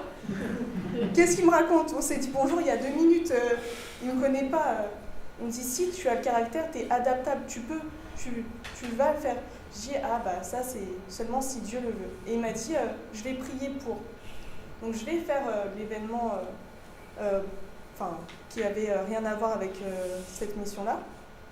Et je savais qu'il voulait me parler et moi je ne voulais pas parce que parfois, c'est pas que ça me fait peur, mais j'ai pas envie d'être confrontée directement au message de Dieu qui passe par quelqu'un d'autre. J'ai été punie parce que j'ai voulu sortir discrètement, il est tombé sur moi. Et il a levé les bras et fait « Tu as une grande mission, tu ne sais pas encore, mais tu as une grande mission, tu es appelé à être missionnaire, il faut y aller. » Moi j'étais en mode « Mais qu'est-ce qu'il me raconte? On se connaît pas, mais ça va pas. » Et donc je l'ai gardé à cœur, je me suis dit « Bon, on verra bien. » Et donc, Dieu a fait tellement de choses dans ma vie que je me suis dit il faut que je me baptise. J'avais un appel pour être baptisée qui était grand. Et je sais que ça peut choquer certains, mais pour moi, je n'avais pas besoin de cours pour me faire baptiser parce que c'est pas comme ça que c'est écrit dans la Bible. Tu as entendu, tu as cru, tu es baptisé. C'est ce qu'a fait Jean dans la Bible. Et moi, j'avais vraiment à cœur ce baptême-là. Et dans l'église où j'étais, alors il faut faire 1 an de cours, puis il faut passer devant le comité, raconter ses péchés, parler avec le pasteur, et si tu es apte, là tu peux passer dans les eaux du baptême. Je me suis dit, mais vous n'êtes pas Dieu, vous êtes qui pour me juger? Vous ne voyez pas mon cœur, vous ne savez pas la foi que j'ai dans le cœur. Et en fait, j'avais cet appel qui était de plus en plus grand, parce que je me sentais mal à l'aise de parler de Dieu, à dire à des gens, Dieu il est incroyable. Ok, t'es baptisé? Non. C'est ça. Il n'y a pas de crédibilité et tu te dis, en fait tu dis ça, mais est-ce que tu suis vraiment le Seigneur parce que tu n'es pas baptisé? Et on a fait le jour de l'an ensemble et en revenant, il écoutait une réunion de réveil et donc il m'expliquait que ce groupe de prière-là, il baptisait les gens comme dans la Bible. Tu viens à la réunion et à la fin, il demande si quelqu'un veut prendre son baptême et tu es libre de le prendre ou non. Et je lui ai rien dit. À côté, j'étais là. Dieu, si c'est ce que tu veux pour moi, fais en sorte que la prochaine réunion de réveil, je puisse y aller et je me ferai baptiser. Vous allez peut-être pas me croire, mais 3 minutes après dans la vidéo, exceptionnellement, nous allons faire une réunion demain au même endroit pour délivrance et guérison. Et donc, moi, je dis rien à Philippe. Il me regarde, il fait ça te dit d'y aller? Et je lui dis oui, je vais me faire baptiser. Il me dit quoi? Parce qu'on n'en avait pas vraiment parlé, il m'a jamais forcé à me baptiser, parce que lui ça fait longtemps qu'il est baptisé alors que moi j'étais un peu bébé dans la foi. Et je lui dis je vais prier pour. Je vais vous raconter cette anecdote parce que c'est marrant quand même. Et la nuit, avant de dormir, je prie, je dis bon Seigneur, si c'est ce que tu veux, alors montre-le-moi. J'ai dit, j'ai déjà vu en fait ce que tu as fait, je veux voir encore plus, je veux aller à cette réunion, et si c'est ta volonté, je me ferai baptiser. Je m'endors, Et pendant ce que je m'endors, enfin pendant mon rêve, j'arrive devant des gens, et donc c'est dans un aéroport. Et c'est pour partir en mission. Et donc, ils me disent, bah, Pauline, ton nom il est sur la liste, tu peux aller faire la queue. J'arrive devant l'avion, hyper contente, je me dis, ça y est, je vais pouvoir monter. Tu montes pas. Quoi? Comment ça, je monte pas? Tu ne montes pas. Bon, mais t'es appelé à faire ta mission, tu peux faire ta mission, mais tu y vas à pied. Dans le rêve, je sors en boudant, mais je comprends pas, pourquoi moi j'ai pas le droit de monter alors que mon nom il est dessus et les autres ils peuvent monter, ils s'envolent. Alors que moi je dois marcher 14 000 km, bah ça fait quand même beaucoup. Hein. Et en fait quand je me suis réveillée, Dieu m'a mis à cœur baptême de l'air. Et en fait j'ai compris, bah tu peux pas monter dans l'avion parce que t'as pas ton baptême de l'air. Donc tu peux pas suivre le Seigneur et être missionnaire si t'es pas baptisé. Donc le 2 janvier, je me suis fait baptiser dans ce groupe de prière-là. Et pareil, le Seigneur est passé à travers le pasteur. Enfin, j'ai même la vidéo qui le prouve. Déjà, je disais à Philippe, je vais aller à cette réunion-là. D'accord, Pauline. Mais tu sais qu'on ne sera pas à l'heure. Je lui dis, dans 10 minutes, je suis prête, on va y aller. Donc, on sort. Il m'a dit, t'as tes affaires de baptême. J'ai tout, il n'y a pas de souci. Plus ça allait, lui, il n'était pas bien. Il avait mal au ventre, il ne comprenait pas, super mal au ventre. Le temps, il faisait que de se rallonger. Il m'a dit, on ne sera jamais à l'heure. Enfin, je ne suis pas bien, je ne me sens pas bien. Et en plus, il n'y a que des problèmes sur la route. Je dis, ah, mais c'est pas grave, hein. Ma place est réservée, je vais me faire baptiser aujourd'hui. Il me disait, mais t'es sûr? Bah, on va avoir une demi-heure de retard. C'est pas grave, ça va pas commencer, je ne suis pas arrivée. C'est vrai, hein. Il s'est garé. Moi, je n'osais pas aller voir la personne parce qu'il y avait beaucoup de monde. Et il m'a dit, ceux que c'est la première fois qu'ils viennent pour cette réunion de réveil, ils peuvent rentrer dans la salle. Et moi, je l'attendais parce que j'étais timide et je ne voulais pas aller voir quelqu'un. Il y avait beaucoup de monde. Je me suis dit, oula, où suis-je? Et donc le monsieur me dit, bah viens. Il restait une seule chaise dans la salle. C'était ma chaise. Et pendant la réunion de réveil, Dieu me mettait à cœur, parce qu'à un moment, il faisait des délivrances et des guérisons. Il me mettait à cœur de me lever, et moi, j'étais en mode, non, je ne vais pas me lever là. Pourquoi faire? Je ne me sens pas malade, je n'ai rien d'étrange.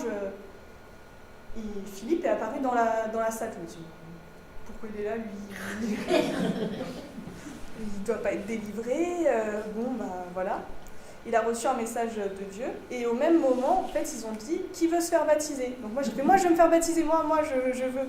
Il fait, ok, bon, on se met devant le pasteur. Et là, le pasteur, il se retourne et il m'a parlé. Waouh. C'était... il ne connaissait pas du tout ma vie, je ne le connaissais pas, il ne connaissait même pas mon prénom. Et pourtant, le message, en fait, était clair. Enfin, c'était la confirmation de tous les messages que j'avais eus jusqu'à maintenant. Il me disait que j'allais œuvrer, que j'allais beaucoup œuvrer, que dans le social. Et également, il m'a fait un message vraiment de Dieu. Moi, j'étais là, j'étais en mode, mais qu'est-ce qui se passe? Enfin, ça va pas du tout. Je me sentais fébrile parce que je me suis dit, mais comment il peut savoir? Il a même parlé de la relation que j'ai avec mon père biologique. Je me suis dit, mais comment c'est possible? Si c'est pas l'œuvre de Dieu, comment c'est possible? Et ce jour-là, donc, j'ai pris mon baptême. Et depuis, le Seigneur continue de faire tellement de choses dans ma vie. Il faut savoir que j'étais une très grosse amatrice de livres. J'avais une bibliothèque remplie. Ça glorifiait pas le Seigneur. Enfin, c'était des livres, des mangas. Je suis arrivée. J'avais une fixette. Il peut en témoigner. Ça a duré une semaine. Une fixette. J'ai tout donné. Tout donné. Tout ce qui n'était pas bon pour le Seigneur. En fait, c'est comme s'il me guidait. Ça, c'est pas bon. Tu le donnes. Ça, tu fais ci. J'ai rangé ma maison. Je l'ai débarrassée de fond en comble. C'est-à-dire que même moi, je ne savais même pas que j'avais ces objets-là. Je me suis dit, mais waouh! C'est ça, exactement. Je dormais mal, je ne me sentais pas bien. Et c'est vrai que j'arrivais pas à lâcher en fait ça parce que je me suis dit, ça représente une somme. Et mon petit frère avait besoin d'argent pour son permis. Et je lui avais dit que moi, je lui prêterais de l'argent. Sauf que je suis étudiante, parfois c'est un peu compliqué. Et Dieu a pourvu, parce que Roméo m'a demandé 110 €. Quand j'ai vendu la totalité de mes livres, ils m'ont donné 112 €. Donc je me suis dit, je suis dans la volonté encore de Dieu. Et il y avait autre chose qui me travaillait, c'est quand je me suis blessée le pied, je voulais arrêter mes études. J'en avais marre, j'étais vraiment au bout. Et j'avais commencé à voir pour faire concours de maîtresse, parce que j'avais à cœur de devenir maîtresse. Et je ne comprenais pas pourquoi, d'un seul coup, on se réveille, je vais être maîtresse. Ok, pourquoi pas? Et j'avais complètement abandonné ce projet-là, parce que je me suis dit, non, les choses de ce monde sont plus importantes.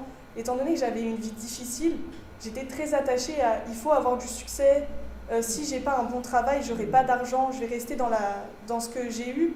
Et j'avais peur en fait de ça, de me dire mais comment on peut vivre si y a rien. Et comme j'ai vécu le rien, j'avais peur de revivre le rien. Et le Seigneur me disait lâche. Moi non, je ne lâcherai pas. Je vais lâcher parce que j'ai décidé de m'inscrire au concours pour être maîtresse l'année. Enfin, il me faut mon diplôme donc en octobre et le passer l'année prochaine. Voilà, en partie.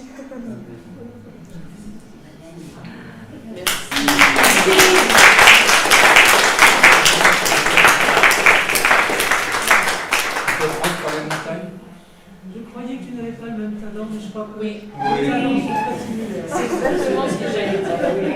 Exactement. Quand les montagnes s'éloigneraient, quand les collines chancelleraient, quand les montagnes s'éloigneraient, Dieu fera tout comme il promet.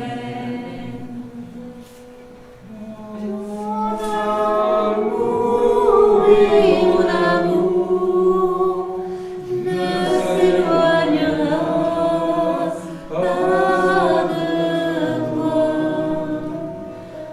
Mon amour, oui, mon amour ne s'éloignera pas de toi. Quand les montagnes s'éloigneraient, quand les collines chancelleraient, quand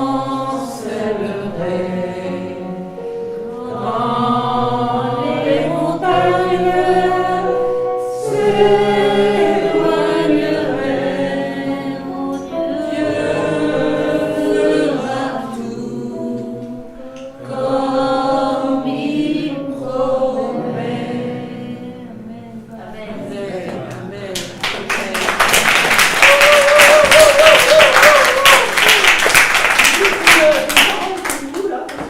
Vraiment, vous avez à cœur, merci d'avoir fait comme bénissant. Vraiment, on vous porte dans nos prières pour cette aventure que vous allez commencer dans plein de domaines.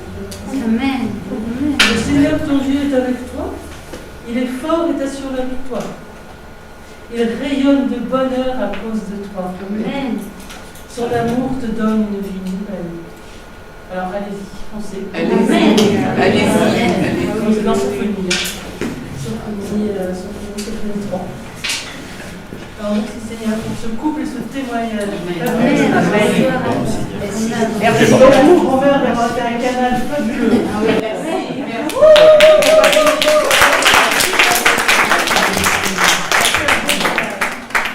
Je voudrais dire une chose.